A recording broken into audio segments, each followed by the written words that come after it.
बिस्मिल्लाहिर्रहमानिर्रहीम। नाजी असबाद से मैं इकबाल। नाजी ये यूनिवर्सल ट्रुथ है कि इंसान का ताल्लुक किसी भी शोबे से हो, किसी डिपार्टमेंट से हो, किसी हलके से हो, उसकी इज़्ज़त तब भी होती है जब वो अपने डोमेन के अंदर होता है और अपनी जिम्मेदारियां खुद से अच्छे तरीके से निभाता है। और जब वो अपने डोमेन से निकलता है, चाहे वो शोहर हो, बीवी हो, बेटा हो, बेटी हो, वालद हो, उसकी फिर जब उस डोमेन से निकल कर जब वो अपनी जिम्मेदारियां निभाना छोड़ देता है तो फिर उसकी इज्जत भी नहीं रहती। बिल्कुल इसी तरह से जैसे आप सब शादीशुदा भी हैं, बहुत से ऐसे नाज़रीन हैं जो वालिदैन हैं जिनके बच्चे हैं, बहुत से ऐसे हैं जो किसी इदारों में काम करते हैं। तो आप आए रोज़ ये देखते होंगे कि आपको अपनी औलाद उस वक्त अच्छी लगती है जब वो पढ़ाई अच्छी तरह से करती है या आपकी बात सुनती है, या फिर वो अपने एक दायरे के अंदर रहकर अपनी एक्टिविटीज़ करती हैं। आपके लिए वो औलाद बहुत अच्छी होती है। जब वही बेटा बेटी आपके उस दायरे से निकल जाता है और वो पढ़ाई नहीं करता या वो सुनता नहीं या किसी भी हवाले से वो निकलता है, तो आप फिर उसे पसंद नहीं करते। इसी तरह से मियाँ बीवी का रिश्ता हो, इसी तरह से दारू के अंदर जो मुलाजमत है वो होती है। फिर इसी हवाले से अगर आप देखें तो ये जो हमारे डिपार्टमेंट हैं, चाहे उसमें पुलिस है, उसमें सियासत है, उसमें सोशल वर्कर हैं, उसमें और इस तरह से अदलिया है, जजेस हैं, वकला हैं, ये सारे जब अपने अपने इदारों, अपने अपने लाइनों में काम करते हैं तो बहुत अच्छे लगते हैं, सब इनकी इज्जत करते हैं। और जब ये अपनी लाइन से निकलते हैं तो उस वक्त फिर उनकी इज्जत नहीं रहती, फिर वो तनकीद का निशाना बनते हैं। लेकिन ये इसलिए ज़्यादा हाईलाइट नहीं होता या फील नहीं होता कि इनका करैक्टर बहुत छोटा होता है, घर की हद तक होता है, मोहल्ले की हद तक, गांव से, ज़िले से, या इस तरह से इस लेवल की हद तक होता है। किसी इदारे के अंदर भी अगर कोई शख्स है तो वो अगर जीएम है, सुपरवाइज़र है, मैनेजर है, या अदर कोई वर्कर है, मजदूर है, इवन के पीएन है, तो वो भी अगर अपनी काम सही तरीके से ना करे तो उसका सीनियर या उससे इसके इर्द गिर्द जो लोग होते हैं वो उसकी इज्जत नहीं करते।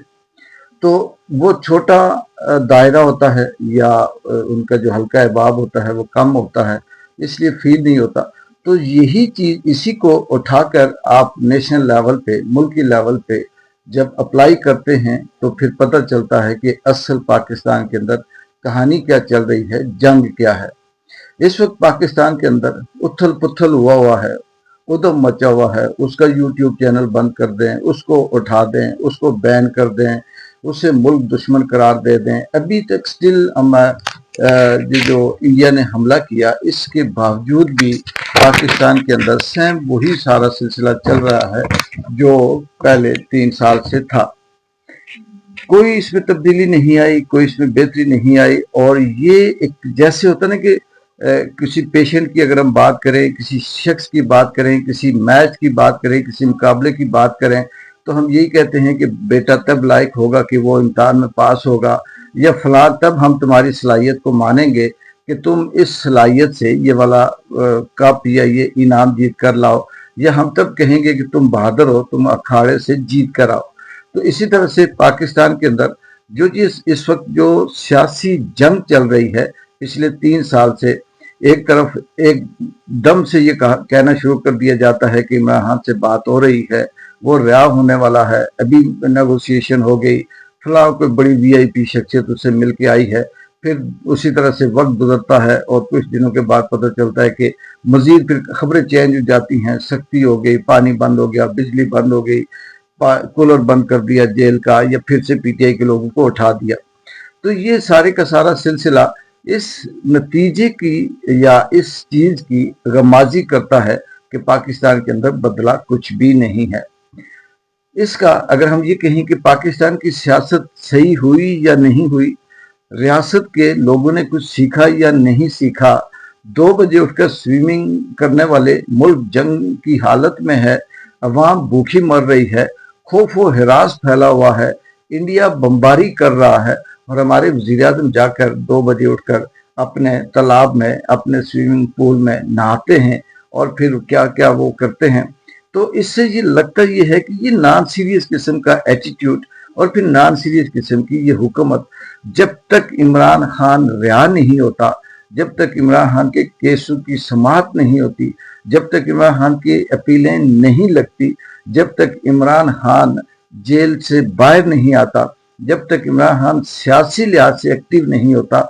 یہ سمجھ لیں کہ پاکستان کے اندر کچھ بھی ہو جائے، باتیں آپ کر سکتے ہیں، سٹوری سنا سکتے ہیں، امیدیں دلا سکتے ہیں، لیکن تبدیلی نہیں آئی۔ اور اس وقت جو صورتحال چل رہی ہے وہ ماضی سے بھی زیادہ خطرناک ہے۔ پہلے تو انہوں نے فائر وال لگانے کی کوشش کی، اب تو انڈیا نے جیسے انہیں راستہ دکھا دیا، اور چینلز جو یوٹیوب چینلز ہیں ان کو جو آواز انہیں پسند نہیں آتی ڈائریکٹ اس چینل کو ہی بلاک کر رہے ہیں، جو وی پی این شی پی این پہ بھی نہیں چل رہا۔ تو ان ساری صورتحال سے یہ لگتا ہے کہ یہ جو عام آدمی ہے، عام عوام ہے، یہ سمجھ چکی ہے اصل کہانی کو، اصل بات کو، اور یہ فرسٹریٹ ہوتی جا رہی ہے۔ اور ذرا سا کوئی اگر نام کسی کا لے لے، وہ چاہے عدلی کا لے لے، ٹاؤٹوں کا لے لے، وکلا کا لے لے، یا مینج صحافیوں کا لے لے، کمپرومائز تجزیہ کاروں کا لے لے، اسٹیبلشمنٹ میں سے کسی کا لے لے، تو پھر عوام یہ نہیں دیکھتی کہ کیا صحیح ہے کیا غلط ہے، وہ پھر آنکھیں بند کر کے اپنے جو کمنٹس ہیں، اپنی جو بڑاس ہے وہ نکالتی ہے۔ اور یہ سلسلہ کب ختم ہوگا، اس کے پیچھے کیا ہے، کتنے قانون اور بنیں گے، عدلیہ کے اندر کتنی تبدیلیاں آئیں گی، کتنی 26ویں 27ویں 28ویں ترمیمیں ہوتی رہیں گی، لیکن دکھ اس بات کا ہے کہ وہ عام آدمی جس کی حفاظت کی ذمہ داری ریاست نے اٹھائی ہے، جس کو ریاست کے قانون اور آئین نے فریڈم آف سپیچ دیا ہے، جس کو یہ حق ہے قدرت کی طرف سے بھی، انسانیت کی طرف سے بھی، کہ وہ اپنی رائے رکھ سکتا ہے کہ کیا پسند ہے کیا ناپسند ہے۔ وہ یہ کہہ سکتا ہے عام آدمی کہ موجودہ جو حکومت کا سیٹ اپ ہے، نہ یہ سیانے ہیں، نہ یہ ایکٹیو ہیں، نہ یہ ملک کے وفادار ہیں، نہ یہ عوام کے وفادار ہیں۔ کیوں نہیں ہیں؟ وہ شخص آپ کو اس کی دلیل دے سکتا ہے کہ جس ملک کے اندر ایسے ایسے لوگ پائے جائیں کہ جنگ کے بعد یا اس لڑائی کے بعد یا 2 4 6 10 میزائل فائر ہونے کے بعد یا 15 20 ڈرون آنے کے بعد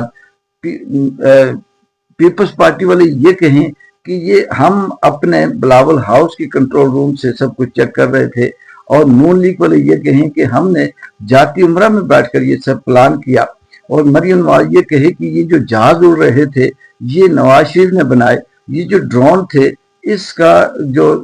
مشورہ تھا یا یہ جو تجویز تھی یہ ہم نے پیش کی۔ تو ایسی صورت میں پھر آپ کو خود ہی اندازہ ہوتا ہے کہ یہ ملک کے اندر جو اس وقت حکومت، یہ جو سیٹ اپ، یہ جو ریاست کا نظام ہے، یہ کیا چل رہا ہے۔ ابھی بھی لوگوں کے اندر خوف و ہراس ہے۔ ایک طرف سے بیان آتا ہے کہ جنگ اب لگی کہ اب لگی، ایک طرف سے بیان آتا ہے کہ نہیں ابھی پھر سے ڈیلے کر دیا گیا، پھر کوئی ٹرمپ بیچ میں آ جاتا ہے، پھر کوئی اور بیچ میں آ جاتا ہے۔ تو ان ساری چیزوں سے دوسری طرف مہنگائی کو دیکھیں تو وہ آسمانوں کو چھوتی جا رہی ہے۔ یہ جو موجودہ صورتحال ہے اس کے اندر چاہے بے شک جو ریاست ہے اس کے پاس اربوں روپے ہوں گے، جو چند لوگ ہیں ان کے پاس باہر جائیدادیں ہیں، وہ ملک چھوڑ کر چلے جائیں گے، لیکن عام آدمی 24 گھنٹے نہیں گزار سکتا۔ یہ 25 کروڑ عوام وہ ہے جو روزانہ کی بنیاد پر صبح اٹھتی ہے، کماتی ہے، شام کو آتی ہے اور وہ کھاتی ہے۔ جس کے آپ اگزامپل یہ دے سکتے ہیں کہ اس ملک کی عوام وہ عوام ہے جو روزانہ کنواں کھودتی ہے اور پھر اس میں سے روزانہ کی بنیاد پہ پانی پیتی ہے۔ ان کے پاس جمع پونجی بھی نہیں، ان کے پاس مستقبل کی بھی کوئی امید نہیں، اور ان کے پاس کسی قسم کا کوئی سرمایہ یا کوئی ایسی چیز سیفٹی کے لیے موجود نہیں ہے۔ بچے ہیں، بوڑھے ہیں، خواتین ہیں، لیکن ریاست ہے کہ وہ صرف اور صرف اپنی پروجیکشن میں لگی ہے، چاہے وہ جشن منانے میں ہو، شکرانہ منانے میں ہو، وہ اپنے بیانات دینے میں ہو، یا پھر اپنے مخالف اٹھنے والی آوازوں کو بند کرنے میں ہو، انہیں اغوا کرنے کے لیے ہو، انہیں مارنے کے لیے ہو۔ اس کے علاوہ اس حکومت کا، اس ریاست کا ابھی تک کوئی کام دیکھنے میں نہیں آیا۔ تو لگ یہ رہا ہے کہ جب تک عمران خان رہا نہیں ہوتا تب تک کچھ بھی نہیں بدلتا، اور موجودہ سیٹ اپ عمران خان کو رہا کرنے کے لیے کسی بھی صورت किसी भी सूरत राजी भी नहीं, एग्री भी नहीं, मानता भी नहीं, और ये ऐसे ऐसे स्क्रिप्ट तैयार करके एक्टिंग कर रहे हैं। ये सोचते हैं कि हमारी मकबूलियत हो जाए। मकबूलियत सच्ची नीयतों से होती हैं, मकबूलियत इंसानियत की खिदमत से होती हैं, मकबूलियत अपने पेट भरने से, अपने मुफाद से। रात के 2 बजे जंग की हालत में मुल्क है और नहाने से और डुबकियां लगाने से ना शोहरत होती है, ना मकबूलियत होती है, और ना ये बातें असर करती हैं। एक बार जिन जो की इजाज़त है। अल्लाह हाफिज़।